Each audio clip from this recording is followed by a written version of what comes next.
حامد میر صاحب سٹارٹ کیا ہو رہا ہے جی؟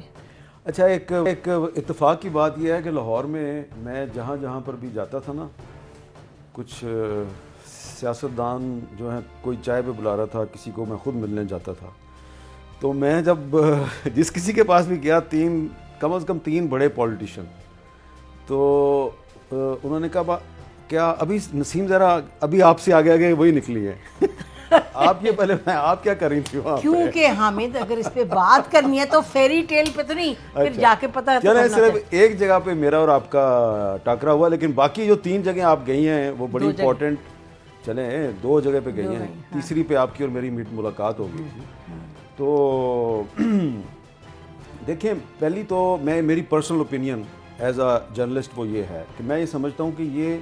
تحریک عدم اعتماد کے لیے جو ٹائمنگ ہے میرے خیال سے یہ مناسب نہیں ہے، کیونکہ فروری کا مڈ آ گیا ہے اور 2-3 مہینے کے بعد ایک نیا بجٹ بھی آنا ہے،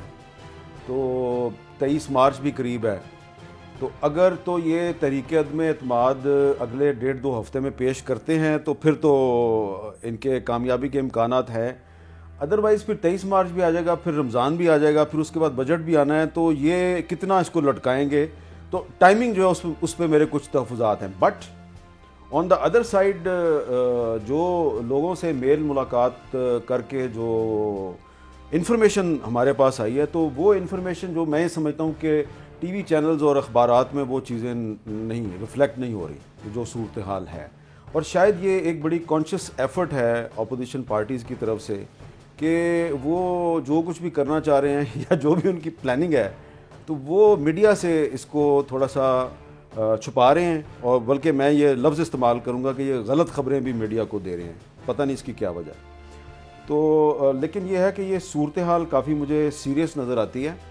اگین پھر کہوں گا کہ ٹائمنگ پہ میرے بڑے تحفظات ہیں، اس کی وجہ کچھ داخلی معاملات ہیں، کچھ خارجی معاملات ہیں۔ YouTube پر گوگلی نیوز دیکھنے کے لیے youtube.com کی سرچ بار میں googly news T V type کریں۔ گوگلی نیوز کے پیج پر سرخ رنگ کے سبسکرپشن والے بٹن پر کلک کرنا نہ بھولیے۔ YouTube پیج پر اپلوڈ ہونے والی ویڈیوز سے باخبر رہنے کے لیے بیل آئیکن پر کلک کیجیے۔ آپ کو ہر نئی ویڈیو کے بارے میں نوٹیفیکیشن موصول ہو جائے گا۔